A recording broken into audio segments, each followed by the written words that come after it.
Another episode of Behind the Chair, episode 3. We got an epic show for y'all tonight. You know what I'm saying? I got some guests in here with me. I'm gonna let them introduce themselves. But first, me, I'm your favorite barber, Face the Barber. Come on. Royal King Cuts LLC, right here at Royal King Cuts Studio. And this what it is, baby. Come on. Let's go. You know what I'm saying? So go ahead and introduce yourself, you know what I'm saying, for the people who don't know y'all, because y'all have put in a bunch of work out here in the community. So for those that don't know, go ahead and introduce yourself. You go first. I go first. My name is Wellington Stovall. Come on now. Credit repair, taxes, real estate, insurance, car sales, anything in the community, right, that the community needs, we provide it. We're a real resource. And so I go ahead and let my partner introduce himself as well. I'm going to introduce myself the way I do on my Instagram. So what's up, party people in the place to be? It's your boy Carlos here, Berrios Multi-services. That's my little intro that I do on my Instagram, man. You gotta hit them with it. You gotta hit them with something. Hit them with it every time. Every time. So Straight up, that's how man. we set it off. Straight up, man. You know, this show has been long time in the making. Not that long, because you know we haven't known each other for an extensive amount of time. But when we did meet, you know, this was something that we've been pretty much in the making. You know, I'm just so glad to have y'all here with us, man. Appreciate it, man. We finally be here for you sure. know what I'm saying? So, the first thing I want to get into is kind of get into a little bit of your background. You know what I'm saying?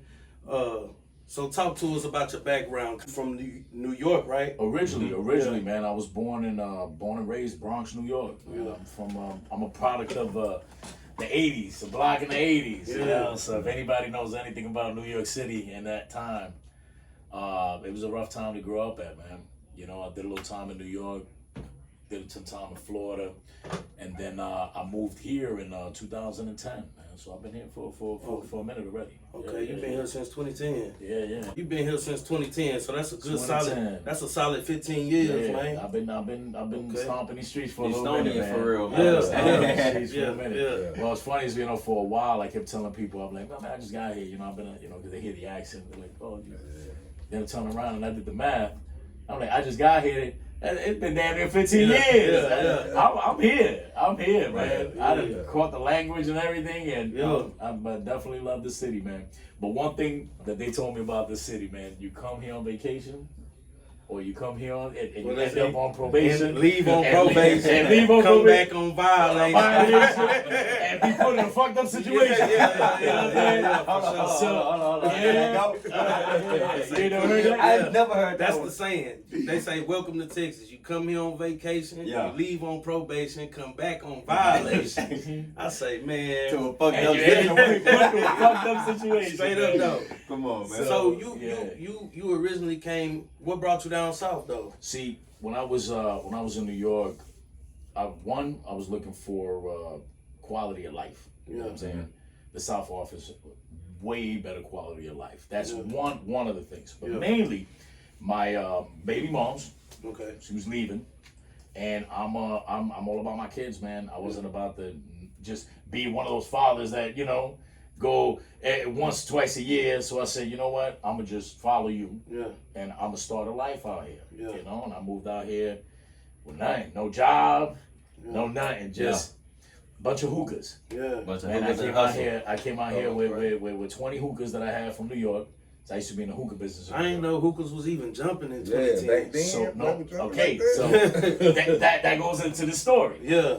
I actually bought hookahs to Texas in 2010. The idea did not exist. Yeah. This is no cap. No, this is no cap. lie. So we talking to the man No that cap. hookahs No to cap. Texas. Hey, listen. Anybody? Y'all know. Houston, no cap. Those that know. Those that know. I had 22 locations out here, man. I bought the idea. It did not exist. No one knew what it was. Yeah. It was huge in New York, and I said to myself, all right, this little product right here is gonna make me some money. I ain't got no job. I got nothing.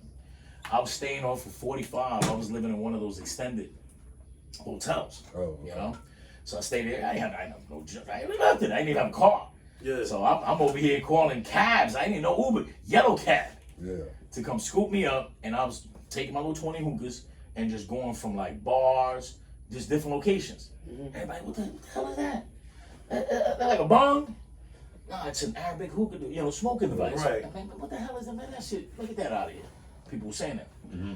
Then something hit me. Somebody said, man, you gotta go where all the clubs are at. You need to take this idea over to like Westheimer or something like that. So that's when I took all the hookahs, boom, took my ass to Westheimer, rented a hotel for 3 days, went from strip club to strip club to strip club. First one they got me at that time was, it was called the Key Club. This is right off of Westheimer. Man said, you know what? I like that idea. I was in Vegas once and I seen that. Let's try it. That turned into, man, it opened up the floodgates, man. Man, $1 And million from there- industry. Now. From there, it just Everybody went got it. crazy. It went crazy. So I partnered that up with like Valet. So it worked. It worked. Funny thing is though, I caught a lot of hate for doing that. I just moved out here. Nobody knew me. The Arabic community was pissed Right. because they came to me. They've been on it. That's my stuff. What are you doing? Thank you. They didn't want me bringing it to the urban community. But I said, y'all are tripping because it's the urban community that's blowing us up. Blowing it up. So I knew, all right, nobody's going after that one. So V-Live, man. V-Live became my first entry.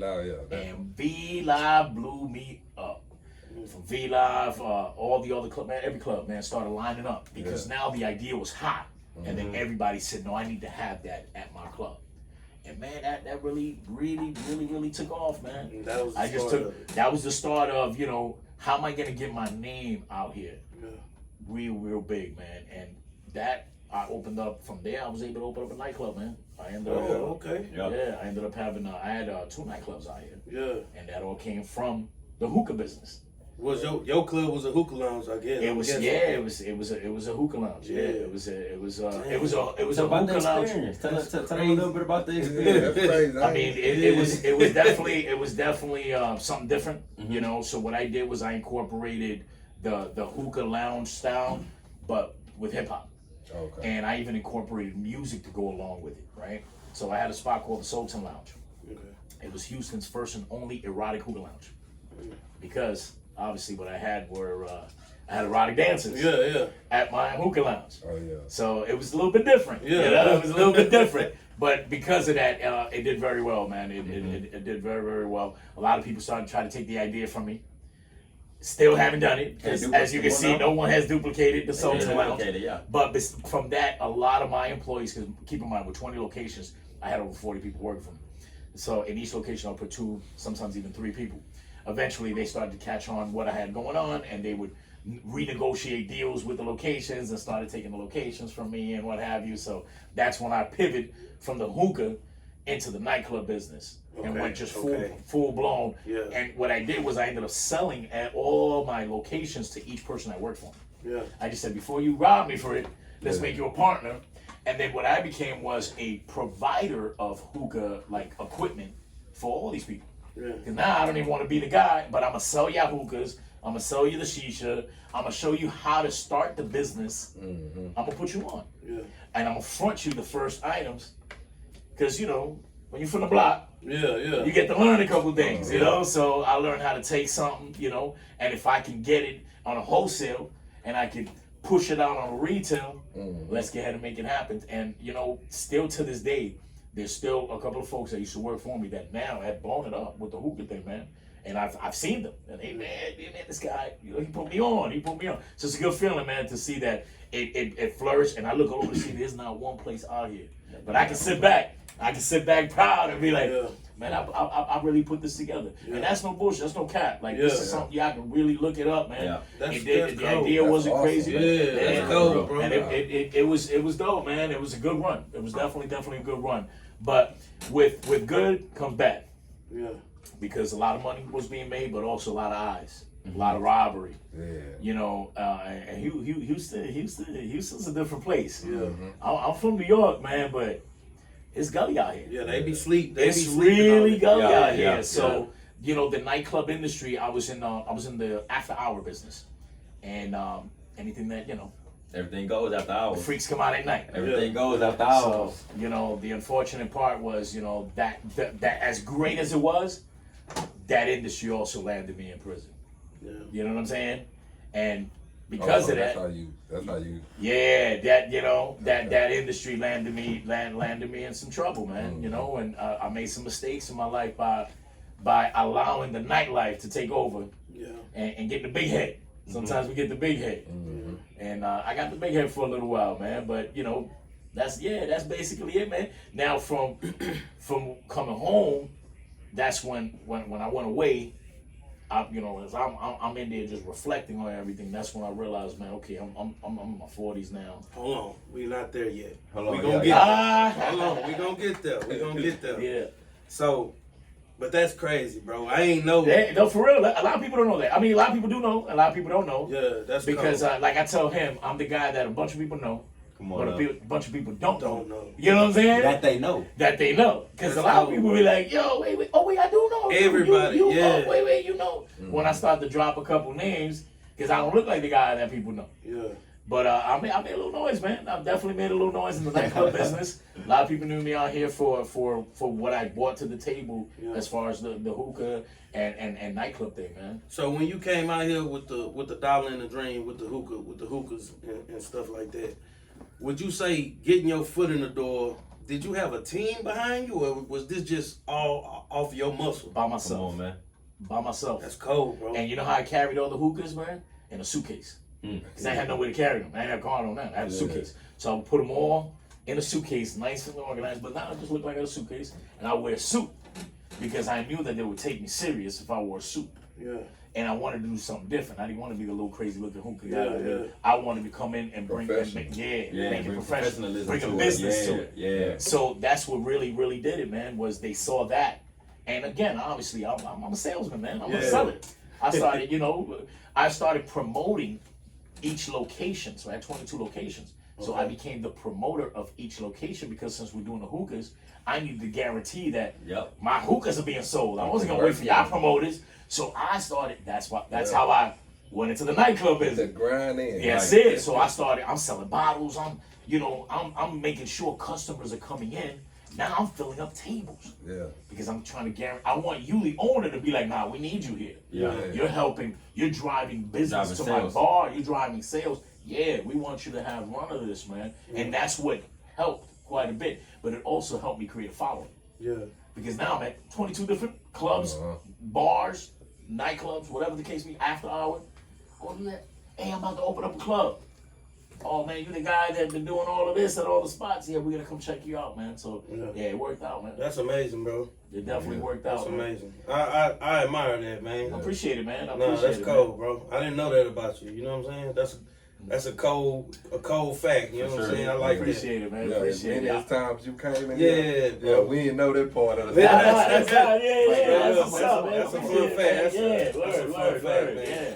So that was interesting, though. You know what I'm saying? So you growing up how was it growing up in the Bronx, though? Like before you touched down in the South, because the Bronx, that's like the birthplace of hip hop. It is. You know what I'm saying? So I'm gonna say before you give your story, that's my partner, right? We together all day, every day. I'm 25. Yeah. My man 50. Yeah. So that's 25 years of experience, right? But then too, he's lived all across the country almost, right? Yeah. Florida, New York, Texas, a few other states. So just listening to the stories, bro, like, your questions you ask, and I ask the same questions, bro, like, cause that's the birthplace of not just hip hop, man. Almost you could say black culture. I was just gonna say our culture. Bro, you could say black culture came in that time, though. Yeah. In that area, though. Our identity from that, bro. So like, man, the stories this man have, it almost like, running with Big Pun, running with Fat Joe, seeing what's his name. I'm gonna let you. I'm gonna let you get his stories, growing up in that time.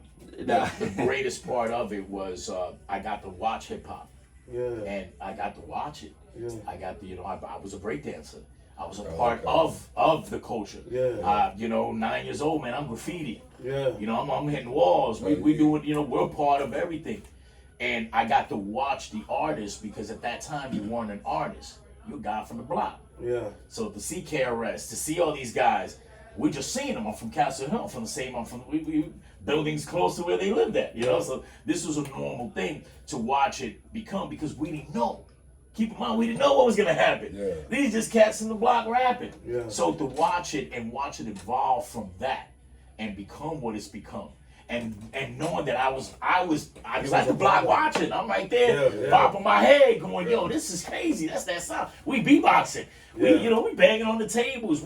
I'm from the era where the banging of the tables started. Yeah, you The brought beats. up. Yeah, You know, we were doing the beats and we get into ciphers and start spitting, and it was definitely a great time because I got to watch so many of what's history right now. You know what I'm saying? Yeah. A lot of people, like I watch right now, Dapper Dan is real big right now. Man, I remember Dapper Dan first came out the scene, which was the gentleman who created knockoffs. Yeah. Who's the master. Now he's praised. Man, I remember when we used to go to Manhattan to go pick up a jacket from home. I was just Yeah. telling You know what I somebody mean? the other day about Dapper Dan. Dapper Dan is, I think he like the director at Gucci or something now. Like they gave him some type They of had position. to. But bro was actually selling knockoffs because you know what I'm saying, they wasn't making designer But let street. me blow your mind. It wasn't So he knockoffs. It was what It he was did. real. No, what but he did was he made something revolutionary. Yeah, he did. Because it wasn't knockoff. He made one-on-ones. yeah, Those, so they didn't exist. All the belts like that, all that stuff, they out right now because of him. because of him. Yeah, Because of him, The they had a streetwear. very simple style. Yeah. He went, "Nah, I'm gonna go crazy. I'm gonna put Louis everywhere. yeah, It's not just gonna have an LV here. It's gonna have LV everywhere. yeah. I'm gonna make the big hats, and I'm gonna make the jackets, and I'm gonna make this, and I'm gonna." That's why it looks like this. Yeah, exactly. It would not have looked like this if it wasn't for Dapper Dan. See, So, at first the designers was making designer stuff Right, like right. loafers, Real exclusive. suits. You know what I'm saying? Uh-huh. Designer High-tech items handbags, and stuff. but they wasn't making like hoodies with the G's all Streetwear over. type shit. Streetwear. Uh-huh. Yeah, they wasn't making that, and Dapper Dan was making that for the people that wanted to buy Come on. designer clothes, but they was from the streets. Come on. They didn't want to wear suits. You know what I'm saying? They Right. wanted to wear big coats. They ain't want to wear no loafers. Yeah, on they didn't want to wear Yeah, that. yeah, They yeah. wanted to wear sneakers, you know, with G's with the and he did it, bro, and it became he Custom. caught on like wildfire, bro. So shout out to Dapper Dan, man. We Oh, know man, shout we out, know shout your out. name, man. For You sure. put in the work, bro. We know who you are, man. You revolutionized the fashion industry, bro. nah, he really did, man. But you know, like you said, man, just being that age and being around for that, and being a kid who was really outside. Right. Yeah. I got to see a lot, man. I got to really, really watch, you know. And there's a movie, I think was it Love of Hip Hop or Basketball, one of these movies that at the very beginning of the movie, right, they show a scene and she says, "The day I fell in love with hip hop, she was at the park listening to Dougie Fresh and all this." What's crazy is that part in the movie, I gotta find the name of the movie, but that whole beginning of the movie, whoever wrote that part, we were at the block when that happened, because the story that she's telling about the first time she fell in love with hip hop back in 1980 something was when she saw Dougie Fresh and Slick Rick at the park doing a show. I was at the park that day. Yeah. So watching that, I was like, "Yo, that's crazy!" That, and me and my boy, like, when the movie first came out, we were like, "Yo, I wonder who," because you had to have been there to have said what she said. And then we turn around and we look at each other like, "Yo, we part of history, y'all." Yeah. Like, we are kind of a little bit part of history. Yeah, for And sure. especially when, so it was definitely a good time to grow up. But New York at that time, it was serious. Yeah. Serious. You can look up, you dare anybody to go online and put Bronx, New York, go on Google, 1980, and look at the visual. Yeah. It was a war zone. Yeah. It was a war zone. It looked like a third world country. You know what I'm saying? Yeah. So to grow up in that was ill. We had a lot of good times, but there was a lot of crazy shit that I saw. Yeah. Definitely a lot of crazy shit that I saw, man. So, Okay. wildlife. Okay. So South a little different. Yeah. So here we are today, you know what I'm saying, 2025, you know. How did y'all link up, man? Because, you know what I'm saying, the reason I ask is because you from, where you from 3rd Ward, from 3rd right? Ward, You from Texas, 3rd Ward, yes, sir. Houston, and you from the Bronx, New York, but y'all basically on the same page as far as grind, purpose, and the mission that y'all bringing to these streets. So Yeah. how did y'all link up, and how did y'all like figure out the fact that y'all was pretty much on the same wavelength? Man, I'm gonna say I don't know. We're not really very religious. I'm gonna just start, but we're real spiritual. Yeah. So we do believe in God, right? Yeah. Right. But when I tell you just our story, because we're gonna put it in the book too, because it's insane. Yeah. Yeah. But how we met. So I started out in mortgages. So let me say the company Berrios Multi-services. Before I became a part owner of the company, I mean it's been around before me, right? But said that to say, so I came in, I was doing mortgages and I was doing taxes. This was some years ago, right? And you know, normally after tax season, the tax office closed. They done made all their money for the year. Whatever, right? But that wasn't my case. You know, I still needed to find a way. I still needed to eat, you know, because I was just a preparer. I didn't own a company or anything like that. So I didn't get huge checks, let me say. Yeah. And so, man, I was down to my last $1,500. This is like in July. No, this is in June. Six months left for the year, and I'm down to $1,500. I pay $1,000 for a mentorship, right? Because I bet on myself. Yeah.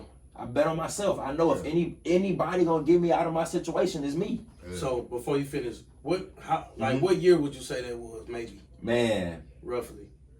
21, 22? About 3 years ago? Yeah, 21, 22. And you 25 now? Yeah. Damn, man. He was Yeah. young. He was Yeah, young. man. But I'm tripping off for thinking like that, bro, at that age, bro. No, that's what I'm but that's tripping why on. I was impressed.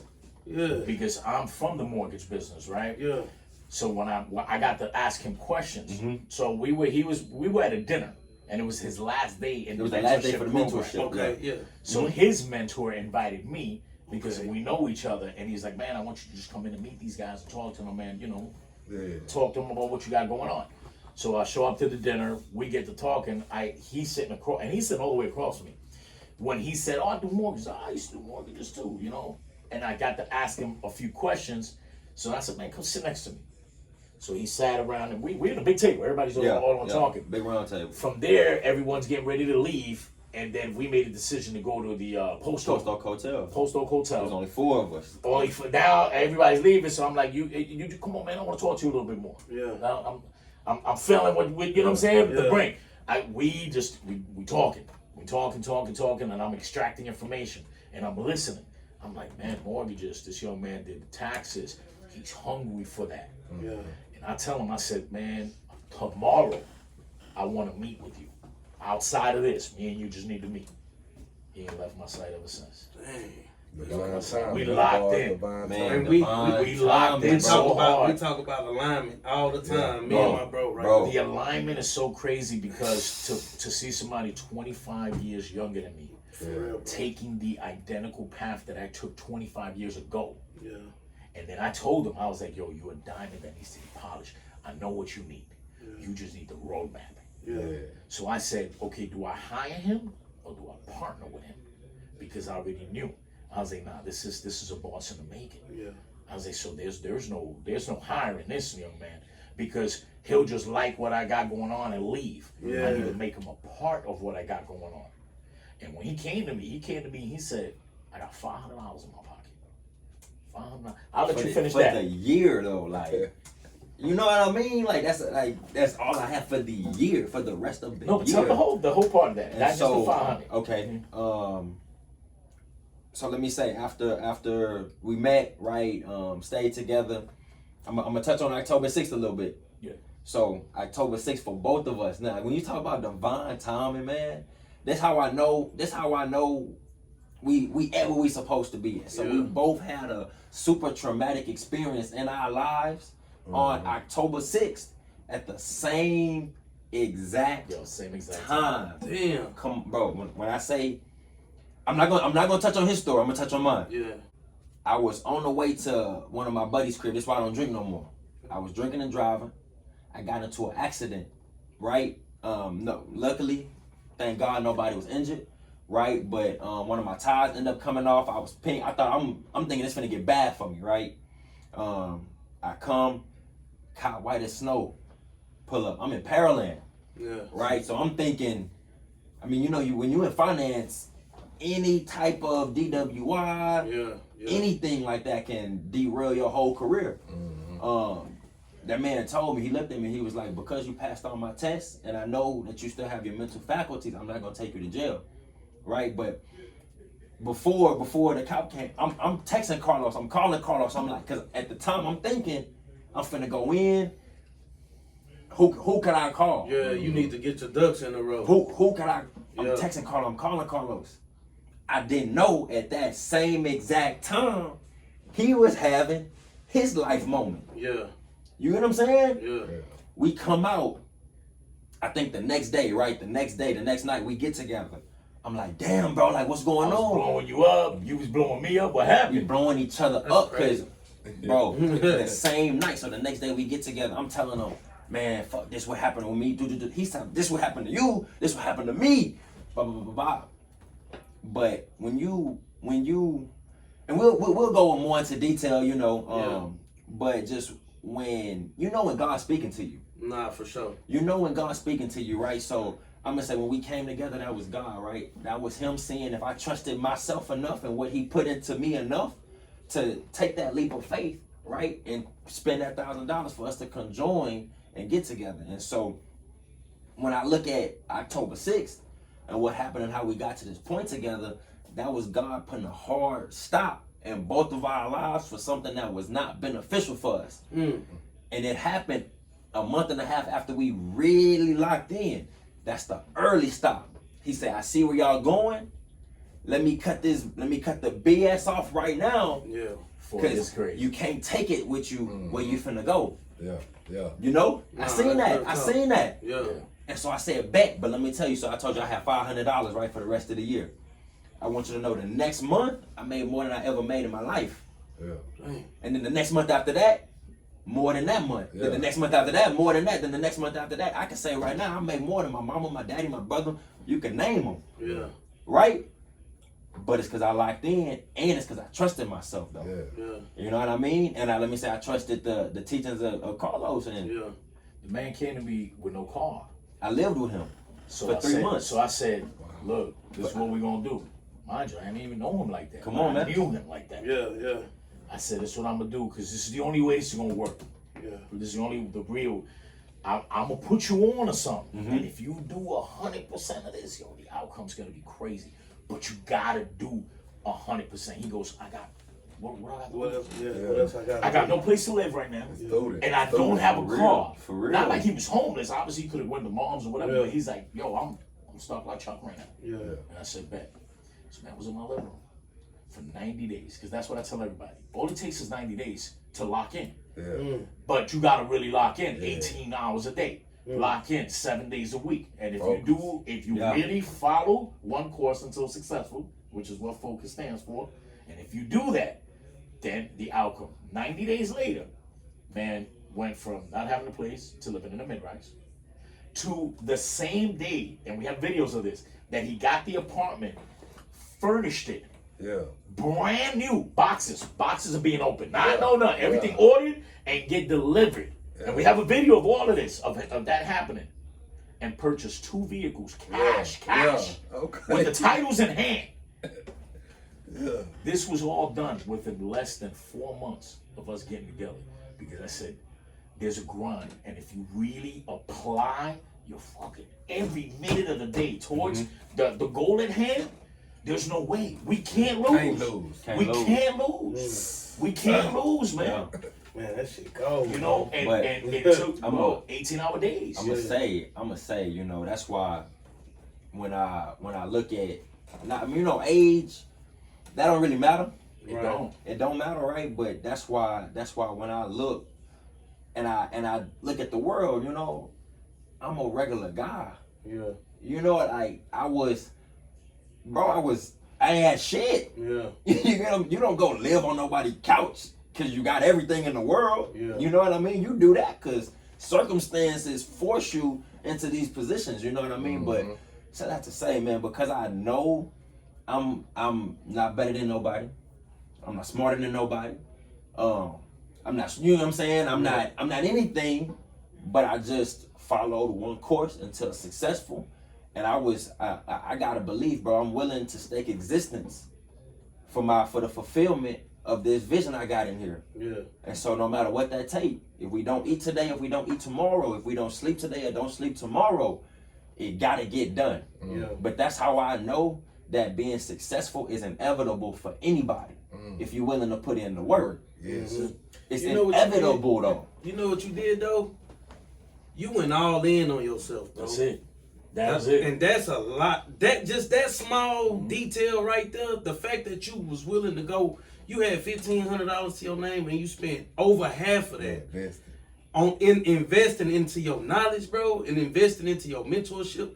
That's just that. What you told me right there is mind blowing, bro. Yeah. Because you went all in on yourself, balls to the At wall. that age, bro. at that that age, age, that's bro. what was ill. Yeah. Because at that age, He could have went the other route. he could have did something he else. You know what I'm saying? Didn't. He went bro. straight. That's impressive, man. For real. I feel honored. I feel honored to have I'm you gonna cut you off. to be able to tell your story. No, go ahead, bro. No, I'm just saying that says a lot about your character. No, for sure. Appreciate you. For sure, bro. So how am I gonna have that as an employee? That's a partner. Yeah. That's a partner because I said, yo, I'm gonna give you the 25 years you're lacking. You gonna give me the 25 years I need. Yeah. Yeah. And now we're about to put it on smash, because it's just two different worlds that are exactly the same. Yeah. You know, real bosses create other bosses, bro. Yeah. You know Absolutely. what I'm saying? So the fact that you even looked at it like that, I ain't gonna lie, bro. Like, a lot of people claim to be bosses, but the first thing came to their mind would have been to hire. You know, hire somebody with such a big vision and hunger. They would have wanted to hire him as an employee. Put the thumb on him. Yeah, I don't underling know. or something. I'm not But gonna put my thumb on nobody, real man. bosses create other bosses, man. Y'all Nice. never forget that, man. Yeah, if that's you claim to be a boss out there, who you done put on? You know, who you done helped? Who have you sold into?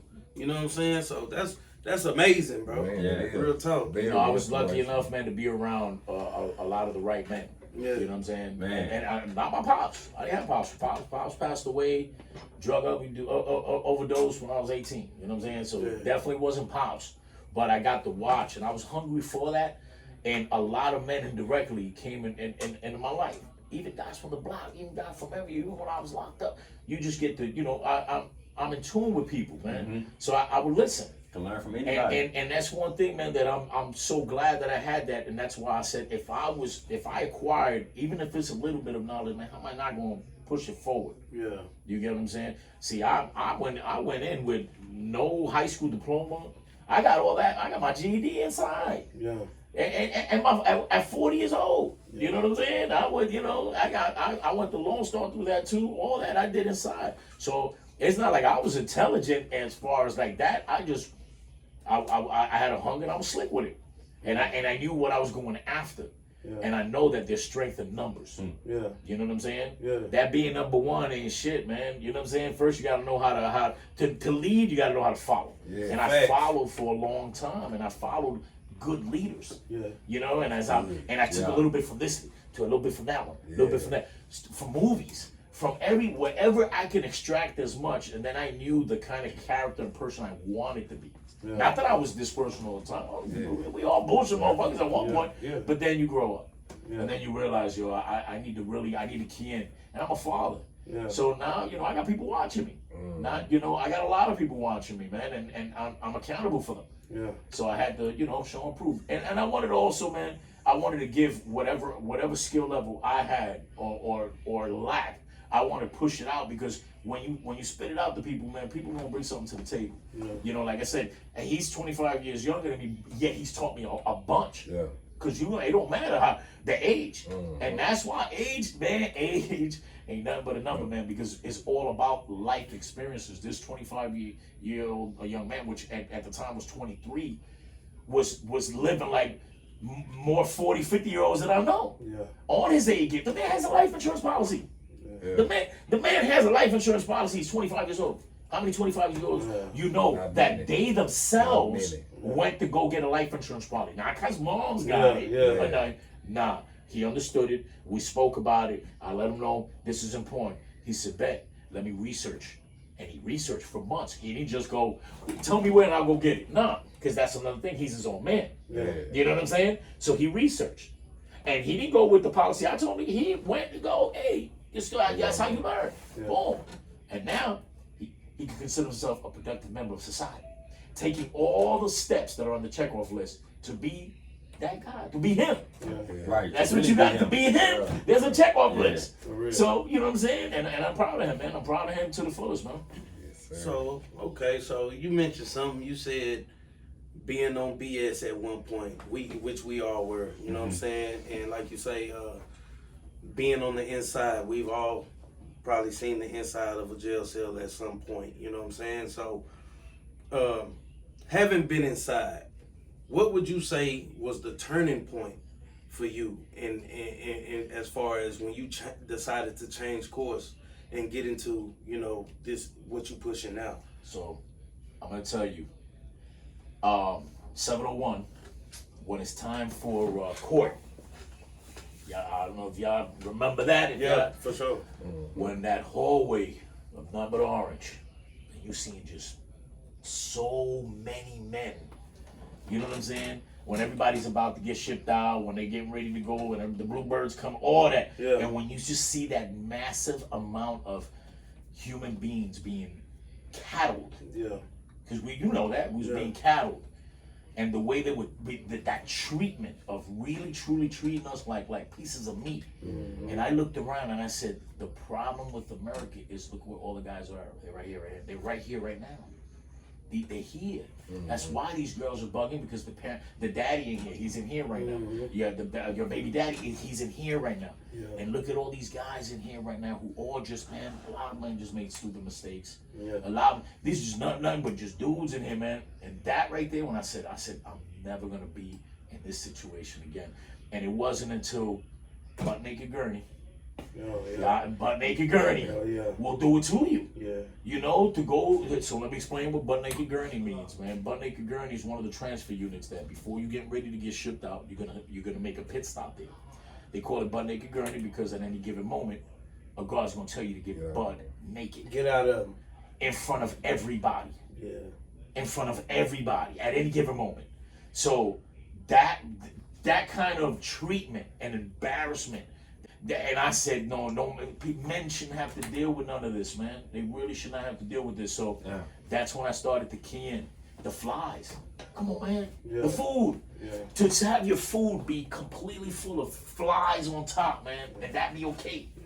That's what did it, man. The no AC in Texas, Department of Criminal Justice, man, it will make you really just lose it, man. And then when I got to talking to guys, I got to talk to thousands and thousands of men, and hearing stories and hearing like, wow, we're fucking up. My age group is fucking up because we know something and we ain't letting the youngest ones know that there is better ways, that there is another route. You ain't got to be in the block. You can open up a barber shop and make more money than the guys in the block. There's so many other ways, but who's introducing those ways? Nobody. Big bro ain't doing it no more. Cause Big bro locked up. And when he came home, he went in when he was little bro. Now that he big bro, his mentality is still little bro, so he ain't ready to, because the game is what? Sold and not told? Man, that's bullshit. That's a weak mentality. Because if the game was sold and not told, we wouldn't have books, we wouldn't have free internet, we wouldn't have all that. So that's a weak mentality. So my thing was, I got the game, I'm not selling it, man. I'm not selling it. I'm gonna put everybody on. Yeah. Because the more people I put on, and this is this real shit what I'm about to say, the more people I put on, is less people that are gonna rob my son. Straight up. Because if I teach you how to make some different kind of money, then we ain't gotta go the other way. You ain't gotta be starving. You just gotta be introduced to something different. And what's the name of this podcast? It's Behind the Chair, man. Behind the Chair, episode 3, man. Now, we also said we was gonna name the episode what? Oh yeah, you already know, man. Same hustle, different product, man. That's it. That was the mindset right there, was how can I still apply the street hustle mentality but give myself a different product? And then since I ain't had no schooling or nothing, I said, well, what's the product gonna be? Right. What hookahs, whatever, nightclub, all right, what else? Well, when I came home, nobody's gonna give me a job. Nobody's gonna give me an apartment. Nobody's gonna give me shit. So I said, okay, then I need to figure out how to get the apartment. I need to figure out how to get, so I need credit. And if I get the credit, and if I master the credit, then I know I'm gonna get approved for stuff. If I get approved for stuff, then I'm gonna get yeses everywhere I go, rather than no's. And that's when I said, hold up, man. I'm chasing the wrong dream. I'm trying to chase the dollar. And when you chase anything, what's it doing? Running. It's running. It's running. I said it's time to position myself, not chase it. Right. Facilitate. Facilitate. Yeah. Let the dollar come to me where I can, because it is currency.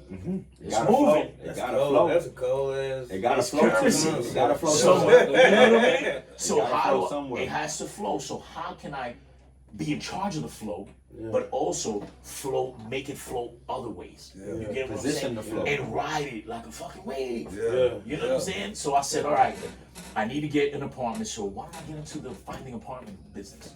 That way I can find myself an apartment. Okay, I need to get a car. Let's figure out how to get the loans the right way so we can get approval. Let's figure out each and every intricate thing that I need as a man to just move forward. Yeah. That's it. And then I said, yo, this is a business. This itself is a business.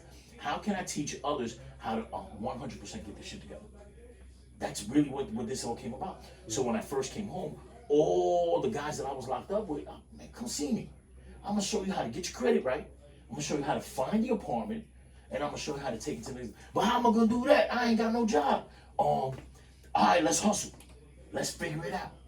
Let's start helping a bunch of people who have a hustle, and let's find them just customers. Yeah. You ain't got the. You a barber? All right. So you charge what? 10, 15, 20, whatever. I'm gonna throw in my on top of that. Yeah. Or you sell cars? You want to charge me 50? All right, well, what if I get you a customer for this? How much would you charge me? And that turned into becoming a liaison, a middleman between hella transactions. Yeah. Same shit I did at the blog. Yeah. The same shit I did at the blog. Yeah. Fronted to me so I could, And I said, boom, I don't need. All I need is this. Yeah. I need this. even And need I need it. this. Yeah. And a phone. Yeah. And when I said, you know what, now this is when you see who's a hustler. Come on, man. Who's a hustler for real? No, for real. When you actually turn nothing, you sitting in the fucking apartment, and you're like, yo, I gotta, the rent. How do I come up with this? Yeah. And I stepped out, man, and I just started banking on myself. And first person, bet. They pulled the money out, and I saw that. And I said, man, that was like a hand-to-hand. That was another hand-to-hand. So I said, I'm gonna go to somebody else. And they were like this. And then and I said, man, how many more people can I be in front of? So I started to read. Read. When I was inside, I read 275 books. I wrote them all down. I've got them all on a little list. And I not only read them, I started to memorize them. I had enough time to start memorizing the books. So as I started to memorize them, so that whole follow-on course until successful, that's from Rich Dad Poor Dad. Okay. That's one of the things. A lot of things I'm gonna say are from all the books. Yeah. Because I memorized them all. And I just kept going. I was like, you know what? Let's start highlighting. And then I would say, okay, so the book is saying do this. Am I just gonna read it to walk around to be the guy holding the book? Yeah. Oh, you got that Rich Dad Poor Dad? Oh, you want to? Hey. Nah. Let's apply it. Yeah. Applied So, knowledge is king. That's it. So knowledge ain't power. Yeah. Application of The knowledge. application of the knowledge. Because how many times I was with dudes who were super smart, but never applied any of that knowledge that they knew. Yeah. So while we was inside and everybody and school started and all that, like we talked the last time, everybody lined up for air conditioning, refrigeration repair. Everybody lined up to become a welder. Everybody want to learn how to get their CDL. I said, but that's not really getting our shit together. I said, we got school here? Yeah. Boom, got my GED. Then I said, let's go on a finance course. Let's start learning everything about money. Because if you master money how it works, isn't that what we all trying to get? Right. So then I'm like, let me go into the money business. Yeah. That's the best business to be in, the actual money business, man. And I knew that to tap into that, it had to be in sales. Because I don't have a license in anything. No one's gonna give me that opportunity. You get what I'm saying? I'm a fella. Yeah. You know what I'm saying? But I can get somebody who has a license and I can get somebody who can clean it all up, who has the skill level to say, I get licensed for anything. Yeah. I'm not a felon. Yeah. I'm not none of that stuff. Yeah. Man, you couldn't join those two worlds together.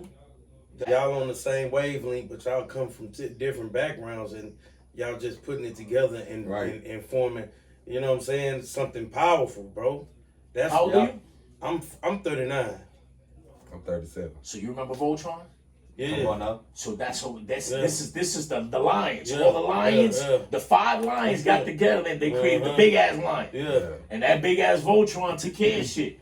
And that's what I'm doing. I'm creating the legs. I'm putting everybody together. And you know what I'm saying? And we're trying to really mass expand this. I want to show anyone that anyone can do this. All they got to do is really lock in. Yeah. You got to make that decision first on yourself. Sure. Like, yo, I'm ready to lock in. I'm ready to take this shit serious. I'm tired of being a bullshit motherfucker. Yeah. And then once that happens, then it's all about the education, which is free. Right. The education is free. The know-how is free. YouTube University. YouTube, man, we got phone. We got that little box right there that you ask it any question right now. AI nowadays too. No, for sure. It's come on, chat. That's my best friend. I'm Yeah. talking to chat There like ain't no a regular excuse person. right now for anybody not to make it happen, unless you're not given some sort of game plan. And what I'm trying to do, man, is offer the game plan. Man. And, you know, I don't know everything, Right. but I know a little bit about a bunch of shit. Yeah. A little bit. I don't know a lot about it, but I know a little bit about a bunch of shit. And what I've done is just collectively put all of that together, man. And every day is a trial and error, man. I'm learning every day. Yeah.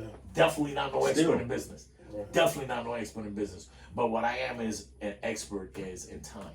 Yeah. And I know that we buy time.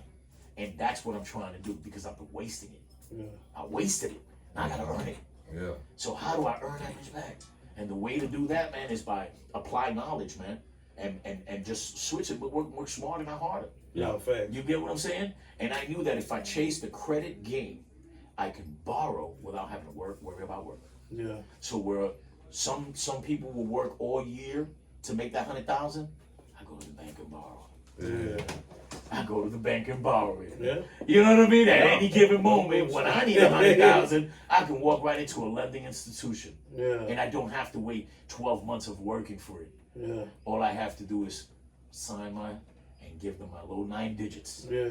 And because I've done so well with 9 digits and created a resume with that 9 digits, man, them 9 digits is better than any job. Okay. And that's what I want to teach, man. I want to be able to teach other folks how they can acquire, funding, how they can get money, Access. access to funds without having to be on the block. Yeah. That's short money. That's not even big money. Yeah. That's a short money, man. No, fact. Let's think big, man.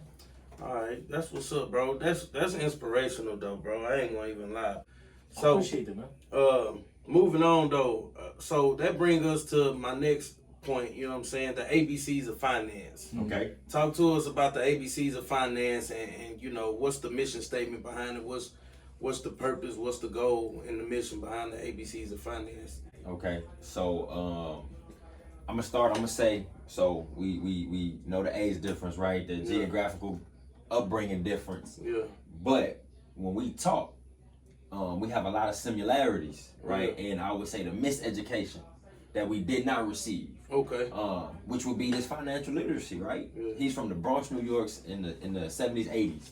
He didn't receive this. I'm from Houston, Texas, and we can say 99, but we can say the 2000s or whatever, right? Yeah. But how 25 years How later? 25 years, right? How It's still 25 happening. years later, in our community per se, right? We still not receiving this education. That means that nothing has been done about it, Yeah. right? And so we decided that the only way that we can, I would say, truly leave a legacy, right, and change a paradigm, right? Because it's okay you can teach people whatever, but unless you change their paradigm, how they mentally operate, you're really not making a big change in their behavior. Okay. Right? Because finance is behavior. Your credit report tells me your financial behavior. I can look at your credit report and tell when you had a hardship in your life because you missed I tell a you couple who you payments. are. I Based on can that. look at your credit report and tell your trustworthiness as a person, Yeah. right? Because you got all of these accounts, but you pay nobody back, Yeah. right? So it does tell me a little bit about who you are as a person, right? And so we got to thinking like, if he didn't get this education, I didn't get this education. Well, if we don't do nothing about it, the next generation not gonna receive the education, right? And we know in order to truly change paradigms, you gotta start at the youth, right? You gotta start at the upbringing, right? And so that's why we started the ABCs. Our first book right now, it is written, when you find it on Amazon, it'll say 4 to 7. But I'm gonna tell you, man, this book is really from anywhere from 3 to 18. Yeah. Now let me go even further. Adults. There's terminology in there I want to show you. that adults don't know. And this is what happens. So I'm gonna show the yeah, camera. we're gonna I'm go show right the into camera. that. So this is why we wrote this book. So because of what we do credit repair, we do people's taxes, we're helping them with a lot of their intricate things. Right. One of the questions that I'm going to ask is on your finances is, how much are you making? What's your net or your gross? I couldn't tell you how many adults have no idea what that means. Right. Net and gross. Yet they've been getting a paycheck since they were 16. Right. And they never knew how to tell the difference between the net and the gross. So the book is not for kids. The book is for anyone who requires financial literacy. So as the parent is reading it, they're learning. And then at the same time, they're teaching the kid. So that was amazing. This week we thought of this idea in my dining room. We were sitting in the dining room talking some shit because I get to cooking and we just get to talking shit. And then my kids are running around. And he's like, man, I've always thought about it. I was like, dude, man, I've always wanted to do what children's book. And then we looked at each other. Dude, what the fuck ain't I say? Why the fuck ain't we doing it? I said, bet. Next day, we start. Yeah. Say, come on, let's do it. Well, how do we start? Well, we got to call a person and figure it out. So let's call them up and figure it out. We don't know nothing about this. We're not writers. We don't know nothing about this. I called my We'll figure it homeboy. out. Called my homeboy. How do I do He this? said, you need to give me this. It'll cost this much. Bet. We send him. Let me tell you how we bet on ourselves, right? We sent him the money before we even know the contents of the book. Yeah. We didn't even know what we were writing on the book. I didn't even know we was gonna We put said on lock the it paper. in. Lock it in. That's it, bet. Now we're forced. And you only got 30 days. That's commitment. No, You know, we only had 30 days to come up with the content before we forfeited The money. Come on now. I said, bet. No, we're gonna do this. But we We're staying gonna up, do this. staying Let's up. do it. I read something like, I think that's in like the 33 Strategies of War or something like that. It say sometimes you need to back yourself against a wall For sure. and Yep. force yourself to fight your way out of it. Yep. So you made the commitment to pay the money before you even knew the concept of the book. Once again, going all in on yourself, bro. That's simple stuff that people don't do. People are so afraid to take the first step, bro. Right. You know what I'm saying? And that's really it. Yes, That's it. all. It's step one. That's it, bro. Like when he was thinking about getting the apartment, I told him, don't get a bullshit apartment. Don't do that. But go in. Yeah. And he's like, well, how the hell am I gonna pay it? Yeah. You have to figure it out. Yes, sir. You're gonna have to figure it It's gonna out. force you to level up, bro. Listen, he could have got himself a regular joint. Yeah. Because it's his first apartment. Yeah. So usually your first apartment is, your first apartment. Playing safe. Man went for a mid-rise, man. Yeah. He went with, we went all out. All in. He went all in. He went in fresh, and because I told him, the bills is what's gonna force you. Yeah. So create the bills, and the more bills you have, the more you kind of forced to have to make more. Because once we create a lifestyle, so what I did at the beginning was I was pretty good financially at the time, so I was showing him. I showed out a little bit. I said, let me show you how I eat. Let me show you where I hang. Let me show you how when you got a little bit of money, how life can completely change. You know what I'm saying? Because I said, if I don't introduce it to you, then you won't have the hunger for it. Yeah. You get what I'm saying? If I never introduce it to you, then you will know. So let's introduce it and then let's take it away so you go, how come we're not doing that no more? Because it costs this much. Yeah. Well, fuck, let's go get that money so we can go back. I like that spot. I want to go Yeah, back again. yeah. I want to go back with I was $300-400 dinner, I'm boy. gonna tell you. Let's go. The freshest thing though. So he took me to my first real, I would say, expensive Michelin star restaurant. Steakhouse. Man, it was dope when I got a chance to tell him, look, we finna go to lunch. I'ma drive. I take him to the steakhouse. And the man paid. Yeah. That felt dope. That was Yeah. to see him dope. pull out, to give the card. Yeah. You know what I'm saying? that's Didn't even nice. ask the price.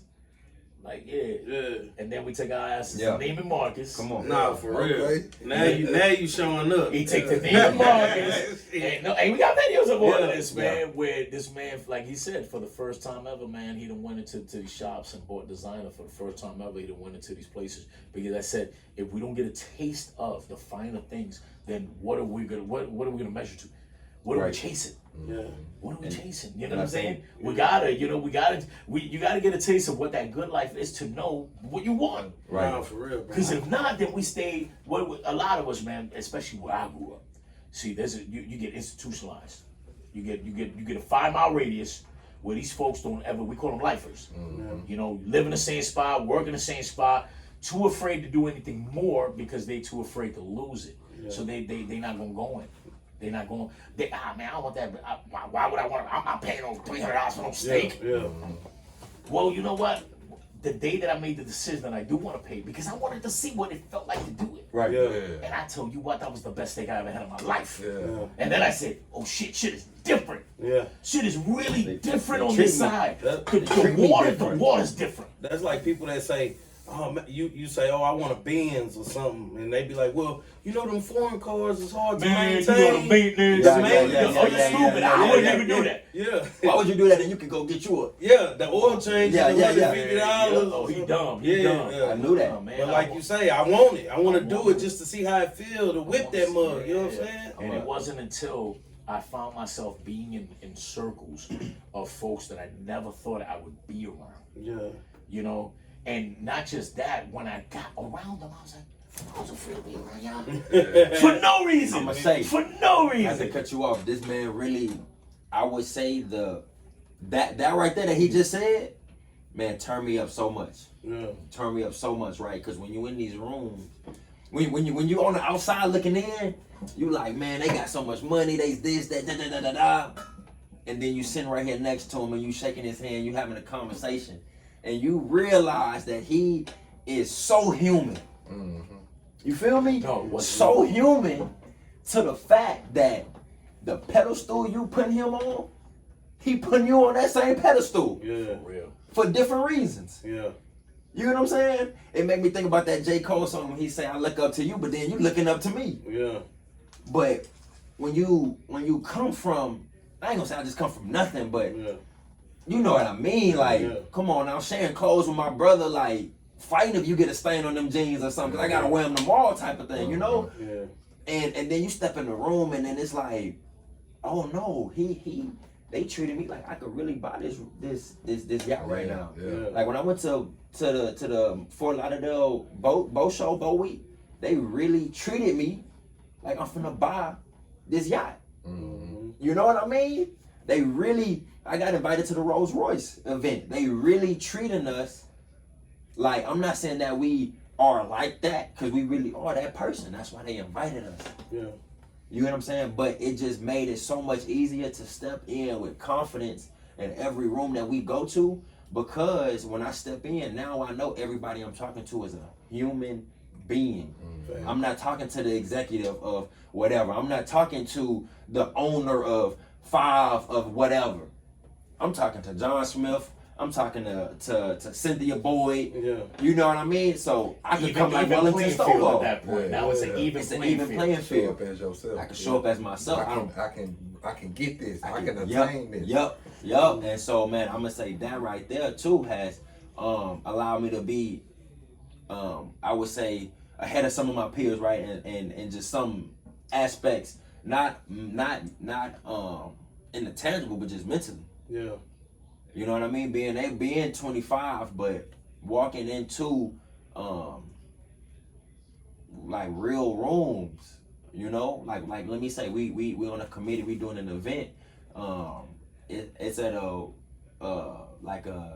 It's a race car. a race car facility over $100 million in cars. In inventory. Every You get what I'm saying? McLaren, every car you can think of. man. 100,000 monthly membership. $100,000 monthly membership. To be a You part know what I'm of this saying? group. But we And walking we're in throwing an and event there. Yeah. they want to know who we are. Yeah. Yeah. They want to talk to us. right? I'm doing some workouts. Damn, that's pretty cool. Yeah. Right? But that just goes to show that no matter what level in our mind we may put a person at, in their mind, they still a person. So that's how we gotta come at it. Right. To truly build a relationship. You know, because most people when they walk into them rooms, excuse my language, they want to D-ride. Yeah. They want to, oh my God. Because of a title. Yeah. Son, I'm gonna tell you. I'm gonna tell the story. One time we were sitting around at a table and everybody had titles. Yeah. A bunch of title holders. Yeah. A bunch of title holders. But it wasn't until the math talk started to come out. And I'm like, look, we got executive this, executive that, but none of them make more than you. Let's think about that here. Because at the end of the day, it's about the bottom dollar. Yeah. So I don't care what degree you got. If you still 80, 90, 100 a year, my boy beating you. Yeah. My boy beating you. Yeah. So guess what now? Yeah, we belong here. Now we belong here. And it wasn't until I got to start talking about mathematics and start seeing and people, oh no, I don't have that. No, we do. We should. Yeah. Like, wait, hold up. Yeah. Hold up. Yeah. We chest could be stuck out a little bit, you know. I'll take the bill. You know what I'm saying? Not even look at it. Just handle the card and be like, yeah, we're here. We're here. And that was one of my proud moments too, was to be sitting around and I would tell him, I'm like, look at us, man. Look where we at right now. Look at the people that we're surrounded around. Yet they looking at us. We trying to get their business, they trying to get our business. And that all was just because we changed the narrative of what this is. Yeah. Right. And you know how you do that? Well, what's coming out of here? Facts. Because then they don't care. Yeah. You know, now when I'm talking, I was locked up. Y'all from New York. I'm from that's out the window. Yeah. Because I'm now in an even playing field. No, what my past doesn't define what I'm currently doing and what I'm bringing to the table. So when you talk money, that's the biggest talk there is. So when you master that talk, what room can I be in? Fact. Right. You get what I'm saying? What room can't I be in? Because at the end of the day, it's all about the bottom dollar, and that's something that we're mastering. Already. For real though. So we're gonna move on. But before we do, say man, if y'all ain't checked out this ABCs of Finance, man, I recommend you go ahead and get it. Where is it? On Amazon? So we do have it on Amazon, but we also do have it on Shopify. Shopify, that's our direct store for you to purchase the ABCs of Finance. And so we'll make sure we share the link with you. Yeah. And maybe we can plug it in the caption. Yeah, put it in the description. We're going to try to get the link in the description for y'all so y'all can get this, because this is revolutionary. You know what I'm saying? For this sure. is reaching out to the youth and also the parents of the youth. And I've never seen nobody aim financial literacy at the children before. So this is revolutionary, all right? So y'all make sure y'all be a part of this, man. Like he said earlier, be a part of history. Get you a copy of this book. We're going to go a little further just before you go on, which we didn't touch in. We're getting this book accredited with HISD. So what's happening? I was going to ask that earlier. I was going to ask that. What we have, well, not even we, this man right here, mind-blowing, man. We went to an event, right, which was a tech event, which a bunch of techie people, right? Yeah. Mind you, neither one of us are tech people. He's pretty intelligent. So we get to watching as people are doing coding to do, I don't know if you know anything about coding. Yeah. I don't know nothing about coding. Don't. But I know that that's the little, whatever you do to get web pages and to do all that stuff. While the meeting and all that's going on, we get to talking to one of the tech girls and we're like, hey, this is what we're trying to do. She goes, okay, well, this is what you do. And she gets to doing it. And he gets to watching. He watching. He records it. He goes, we don't need her. I'm going to learn how to do it. This man went home and for about 4 days straight, locked in. And he does this with everything that we do. He'll just be like, all right, I'm going to stop and I'm not doing nothing else, but I'm going to research. I'm going to do whatever. This man he learned how to code. He ain't never been to school for coding. You need a degree for that. This man learned how to code and created an online interactive game, app type shit. This whole thing right here. This man created a whole game online. That's live. Coded it. Okay. Coded the shit and created it from the sound to the color. The shit that computer people do. Yeah. This man said, we ain't paying $4,000 or $5,000 to get this done. we gonna do it. Yeah. And we're still working on it. We're still working. It's still no progress on it. Because again, we're not coders. We're still gonna have to sit with somebody and be like, Right. is it really 100% done? Yeah. But I can tell you what, it's about 80, 90% done. We beta testing it right now. I have 77 families just all across the nation testing the game out right now, and so they giving us feedback, and then what I do with that, I just make the game better. Yeah. Right, and I tell them, don't tell me what's good. If it's good, keep your comments. Tell me what's bad so we can Only fix tell me what you did not like, Yeah. because that's the only way I get better. I don't get better by pats on my back. I get better by you being real with me, saying, hey, this. Critique it. Thank Let you me so know what much. we need to Okay, let me change. take this back. Let me shift some things, and let me re-give it. We present it to you just so we can make sure whenever we, are presenting it too. Because like you said, we are co-branding it, right, with HISD, but I would just say with the entire state of Texas, right? Yeah. So we have a curriculum that'll be in the learning program for 4 to 7, 8 to 12, so elementary school and middle school curriculum that we have. So for parents, teachers, educators that know nothing about financial literacy, they'll be able to teach, from the Texas financial literacy standards from our program. Because we got the standards from the state. That way we can make our book standard to the state. That way when we step to them, Right. they go, well, we want to make sure you're in compliance. Yeah, it fall in line. We did that already. Yeah. Thankfully enough, we've had a lot of people who keep saying, oh, y'all gotta make sure you do this.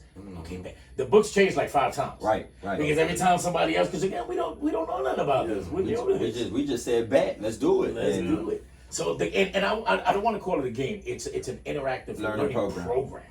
So that way the kids can really learn this shit, man. It's not just a little book. And we're going even further with it. We're going different languages. We're making it into a coloring book.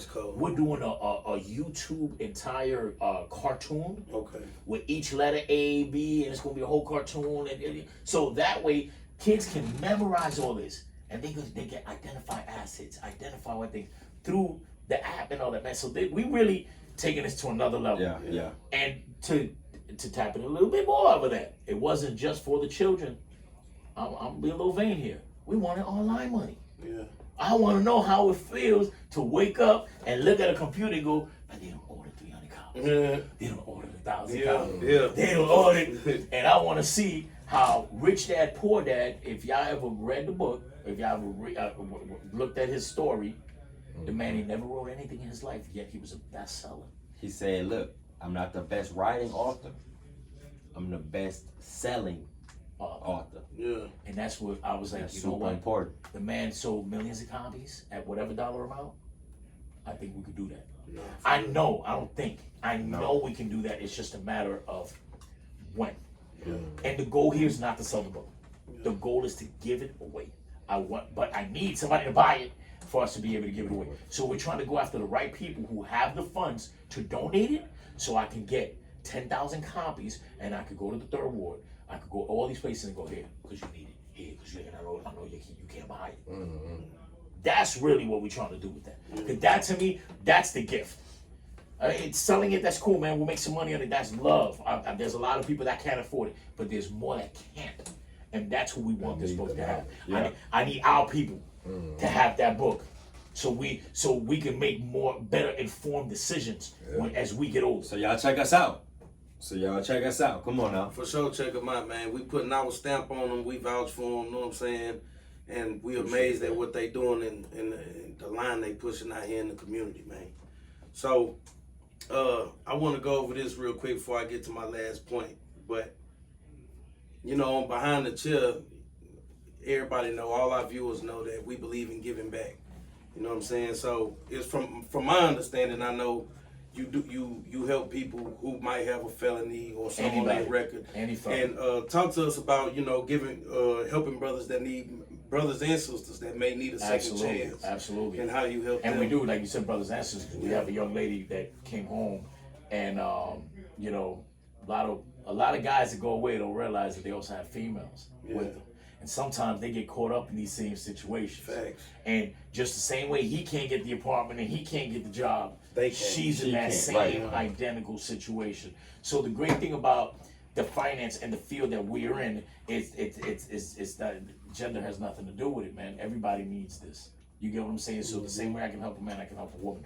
But what I vouched to do when I first came home was, since everyone shut the door for me, I wanted to be the key for everyone who was in my same situation. So anybody who just come home and they're looking to get their entire life together, everything from credit, finding a job, how to find a job. You get what I'm saying? The clothes to wear, interview skills, all of these things. I provide this. I truly provide this. And they all can tell you. Right. He can tell you how I'm giving him clothes to do when he needed it. He can tell you. You know what I'm saying? How I'm taking these cats to the thrift store to show them that we can buy suits and we can get them tailored and still look the part. And you don't have to. You know what I'm saying? And I'll invest. There's always somebody that will invest in you as long as you are willing to go ahead and show that I am an investment. I'm an asset, not a liability. Invest in me and watch what will happen. Yeah. And that's why I was like, you know what? Let me show these guys everything, man. Not just how to talk, not just how to walk, but also let me show them that I can do it. So we go out, and everything that we do when we go out in sales, man, they see me do it first. That way I say, because how can I show you something if I can't do it myself? Man, you need to do this, you need to do that. Man, well, show me. Show me, and that's what we pride ourselves in. Now, what we're doing is we're pushing it forward, man. So the same way I showed him everything, now he's ready to show any young man his age that you don't have to be 30, 40 years old to be on point to have your shit together. You could do it at 21, and it don't require the streets. It don't require that at all, because I'm a product of that. And I can show that no matter what situation you have going on with you, as long as you key in on several things. One, be grounded yourself. You gotta stay grounded. You can't have your fucking head up in the sky. You know what I'm saying? You gotta stay focused, which we've said that word a million times, and discipline. The discipline part, man, that's the number one thing that a lot of us lack. Right. But that's taught. That's taught in schools. Sit down, pay attention, do this, do that. And if you're in sports, a lot of guys are not in sports, and if they're not in sports, they're not gonna be taught, accountability and all these things. So, what I think people in our age, I'm a little older than y'all, but within this age group, what we need to start doing, man, is we need to start. We need to shame the little youngest sometimes, and we need to let them know when they fucking up, and we need to let them know, hey, listen, man, there's other paths, there's other ways, there's mentorship programs that y'all could join.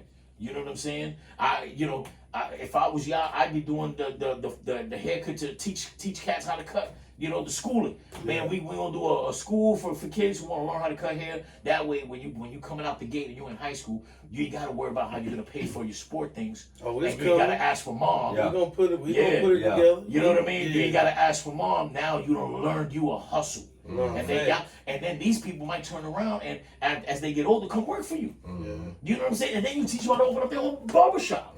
You get what I'm saying? That's what needs to happen. We need to, as bosses, start, a boss has to not just employ others, but show others how to eat. So the best way to do that, and that's where this comes into play. Because if we teach you finances, that's step one. Now you know money. Now you can make informed decisions. You understand. Now you understand why saving or investing this money that you have coming in is so much more important. We getting you off of instant gratification. We're teaching you about delayed gratification. Right? We teaching you about like I said, man, just changing that whole paradigm. You know what I'm saying? But just wanna touch on one thing that Carlos was talking about that I tell him all the time, I grew up with a single mom. You know what I mean? I think a lot of the reason we have kind of the climate that we have in our culture right now is the lack of men. And I'm a young man, but I know when I look around, I'm a man. You know what I mean? And there's a lot of people older than me that aren't men. Right? Because the one thing that my dad did tell me is that a man is judged based on how he handles his responsibilities. Right? And a lot of us out here aren't handling our responsibilities. You know what I mean? And I think really, like I said, really just the lack of that mentorship and that guidance from a man, from a real man though. Right? And to the youth is super important. Because I can say just for me, man,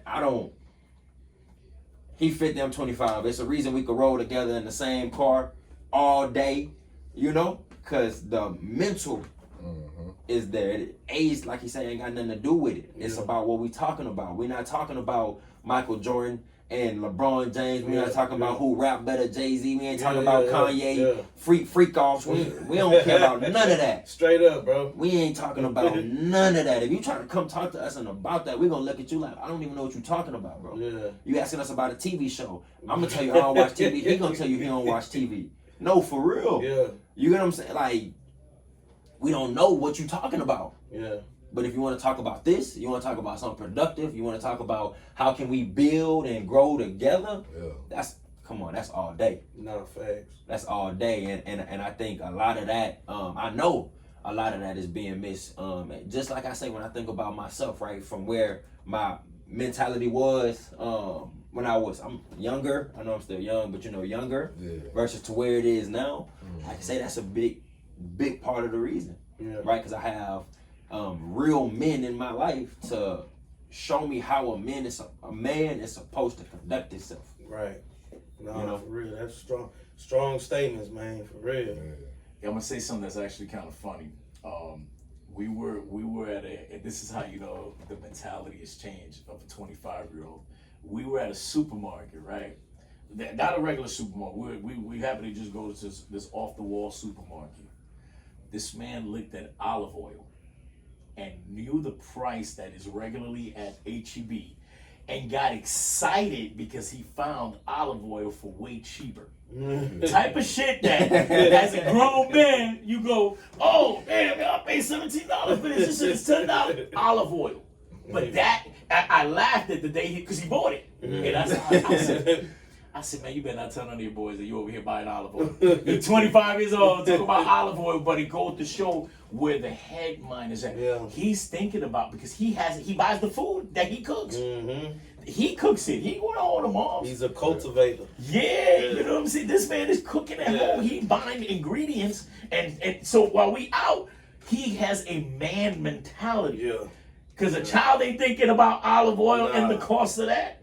But a man who's handling every intricate thing of his household does think about the penny pinching. Yeah. The let me eat this and bring my lunch rather than us dropping $300-400 on meals. Because there was a point in time that in a week's time we did over $1,000 in eating out. And I had to, we kind of got to slow that down. Yeah. We kind of got to slow. But it was me also bringing him on game as to, because I wanted to show him as much as I could. Yeah. And I was like, I've been fortunate, so let me show you some shit, man. And we don't know if you're gonna get to eat at all these places, so let's eat at all of them. That way you can be like, man, I know what it's like. But that shit is expensive. Mm-hmm. And then that's also a leak. And if we're gonna talk finances, then we gotta patch all leaks. You gotta tighten up all leaks. I like that saying, patch up our leaks. Patch up our leaks. But now what's gonna happen to the boat's gonna sink? Yeah. Too many holes in it. So we patch them up, and that's what part of life. That's what happens with a lot of us, man. We got too many leaks. Yeah. The money do be coming through our hands. Yeah. It's how we spend it. Yeah. This is why educating myself and everyone around us about finances helps. Because I could tell how many times we ain't ready to do something, and guess what we do? We do the math first. When we shop, right? Because I show my guys that even when y'all going food shopping, how to look for the item, turn that fucking item around and see, this item has the same item as this. This is $4 and this. Why? Because it's name brand. Boom. Mm-hmm. But we do that, and guess what? That's a savings. And a savings is just like money being deposited. That's what people don't realize. They see it as like, I ain't trying to act like no broke. Yeah. Nah, man, money saved is money earned. Yeah. What that guy told you when he picked up the penny? So I was mentored by a millionaire years ago, a Jewish guy, man, who owned buildings. We were walking down in New York, and he stopped and picked up a penny, right? And real quick, put that shit. Right? We walking. I bust out laughing. I'm younger than him at the time. I'm not understanding. I was like, man, you picked up shit. What you doing picking up a penny? He goes, it would be a shame if I walked past money left on the floor. If I walk past it, the message that I am sending to the universe is that I don't need and I don't want. I'll walk over it. Shame on me. Not fair. See a penny facing up all day long, you have good luck. Even if the penny is facing down, man, turn it up and your day is upside down. So make sure that you pick up that penny, because if not, you'll still be 1,000 in. It takes that one penny before you hit the middle. Yeah. That's for real. So that lesson was so ill to me that I said, if this man is worth that much money, he gets down and picks up a penny. Oh, brother, I'm picking up every penny. Nah, for real, I'm picking up every single thing. And one thing about Houston, Texas, man, there's so much money on the floor. Bro, there's so much money on the floor. I thought I just started. I didn't even have an explanation that vivid of to why I start picking up pennies. When I see any type of change on the ground, I just look at it like that's money. That's money. Like what did we just? Like, how many pennies did we just find? How many pennies did we just find? It was over like $2. We was driving. We seen a bunch of coins just on the street. We stopped the car. Everybody got out. I'm gonna get that.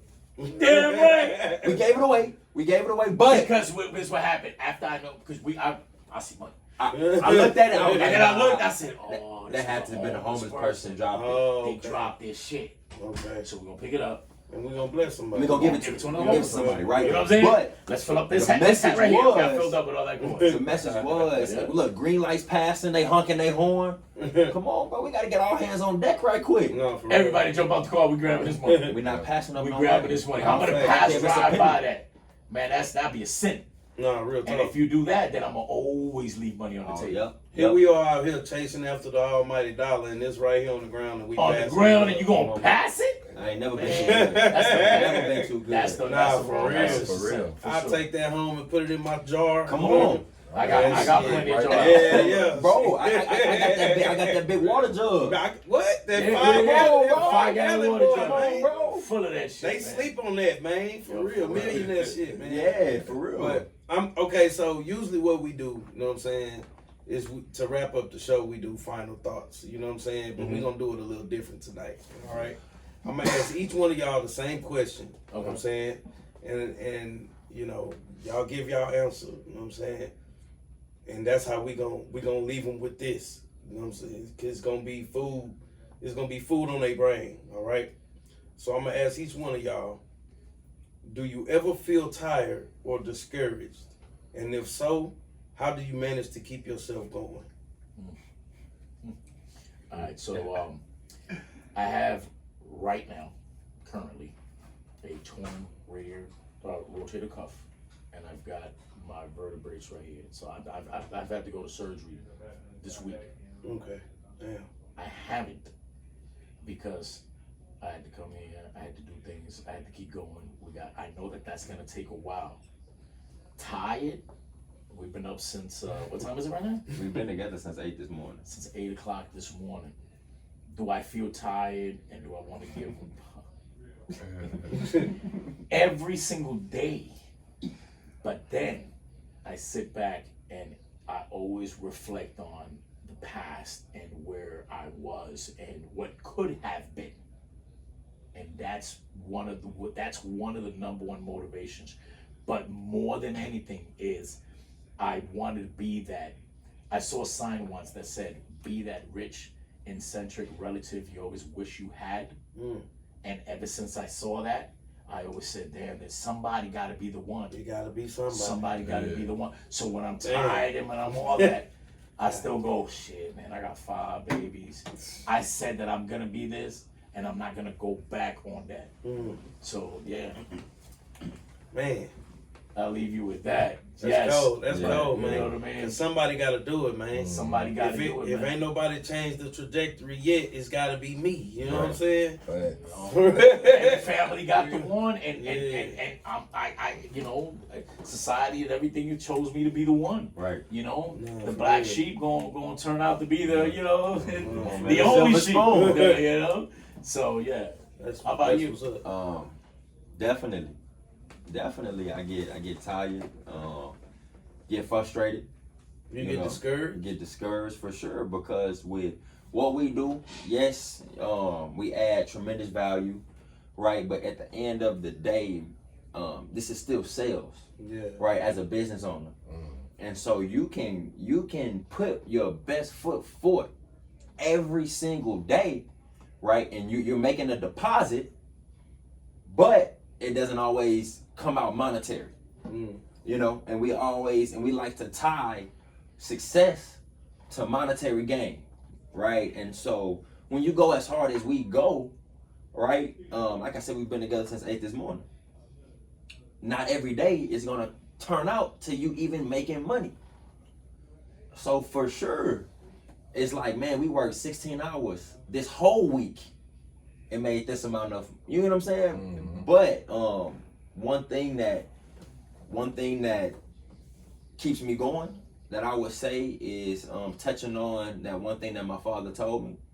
A real man is just by how he handles his responsibilities, right? And because I'm a real man, I know that I'm the only person that's gonna handle my responsibilities, right? And so you don't have certain luxuries that boys have. You know, boys can decide to cut the alarm off and say, I don't feel like it today.